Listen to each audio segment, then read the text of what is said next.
So let us talk a little bit about what is BPD fast before we go into The risk risk factors. factors. Sure, Okay. sure.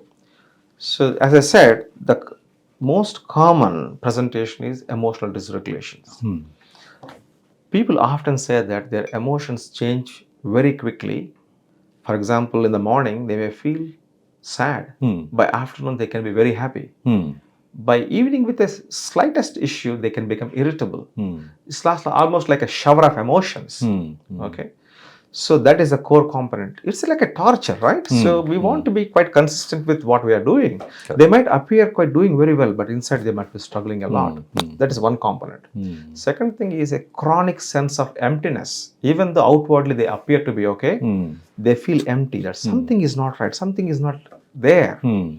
They also feel abandoned.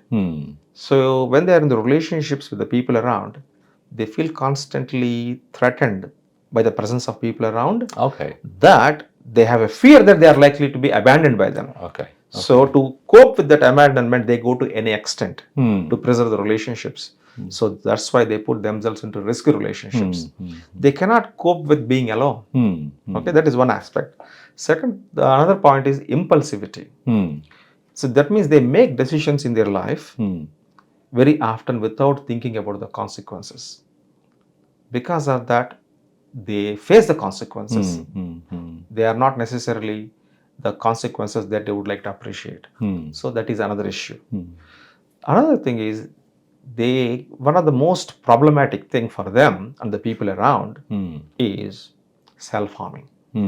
So they self-harm. Sometimes patients, they punch themselves and very commonly they cut their body parts deliberately to inflict the pain to cope with some psychological pain. Okay. They frequently get into suicidal thoughts. So they may take a series of overdoses or some other ways of trying to end their life. That is one aspect. Also, there is a sense of loss of identity. They don't know what they want to be. So they are quite unhappy about themselves. Because of this kind of presentation, their relationships are affected, their work is affected, and they are not happy with themselves. So basically what happens is they are not happy and the people around them also not very happy. So that is a kind of a lifelong thing. So when we talk about other mental illnesses, they come and go. For example, let us take depression. I, for example, say if I develop depression, I'm okay today, but I may go into a state of depression, feeling very sad, don't feel like meeting people, isolate myself. It may last for 2 weeks to few months. During that time, I see everything negative.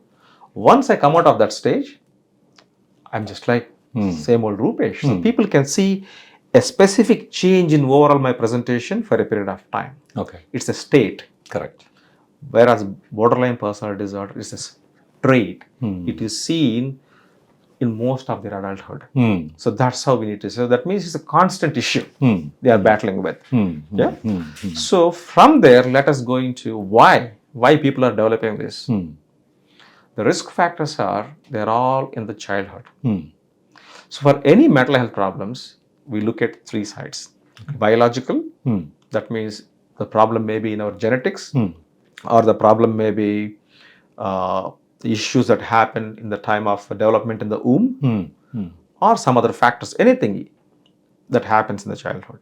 So genetics or our issues with the brain, or neurochemicals, they're all genetics. So the second thing is the experiences. These are the very important things, the early experiences in the childhood. So even though so many theories are put forward, none of the theories actually are able to explain everything in detail by one factor. So that's why we have to look at the various factors. Okay. So as I said, biological factors do play a role. Yes.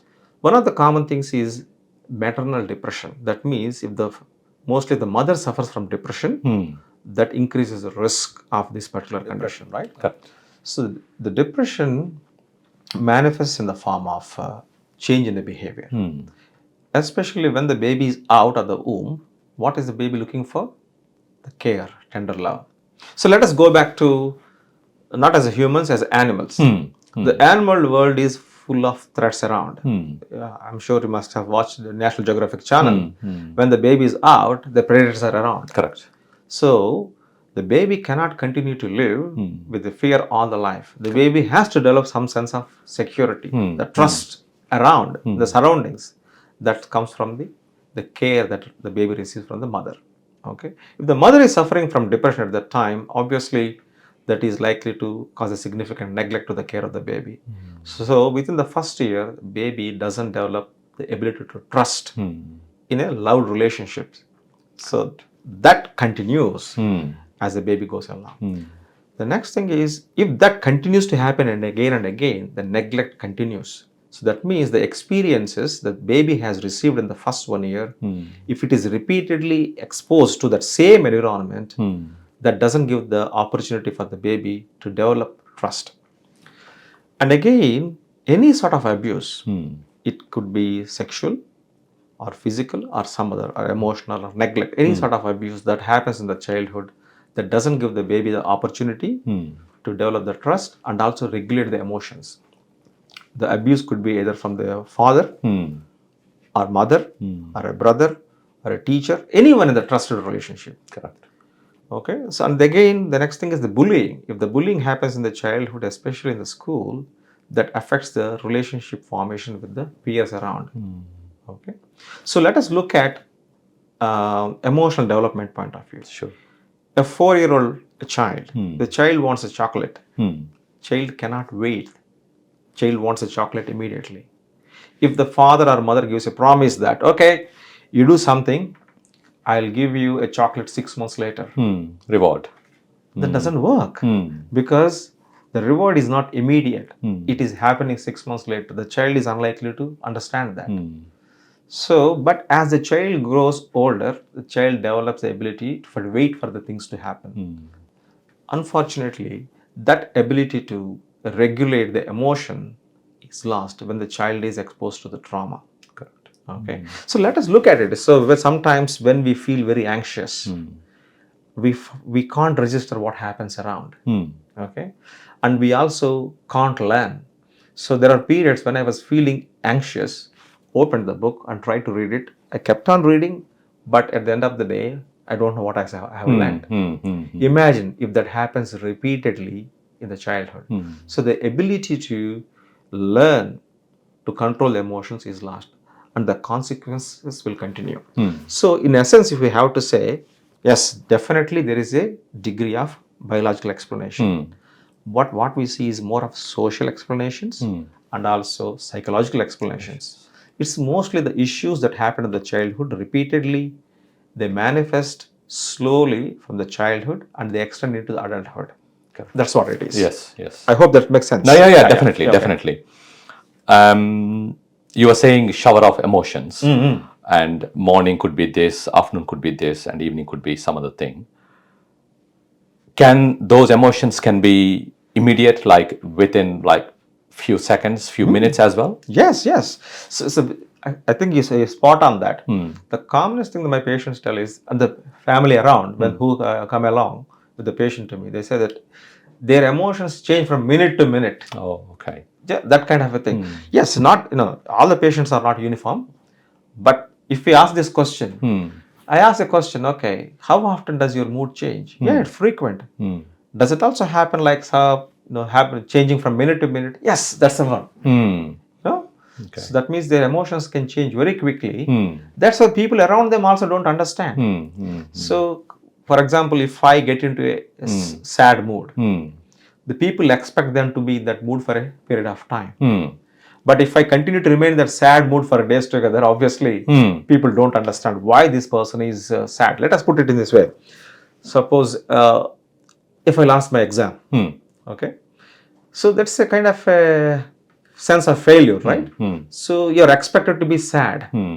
But if you continue to remain sad for days and days and days together, obviously something is not right. But I'm sad to a point that I don't feel like living. And after 3-4 hours, okay, I'm fine, let us go for a party. How would you feel? Yeah. So you find it difficult. Oh, come on, this guy is talking about suicide. And now he wants Now to suddenly go wants out. to go to party. Hmm, So the people don't understand. hmm, Yeah. So that's why their emotions, that's why they are called different with different names. They call them mental, they call them emotional. So different words are described. So that's why patients also do feel confused. Correct. Yeah. Correct. Correct. Thank you.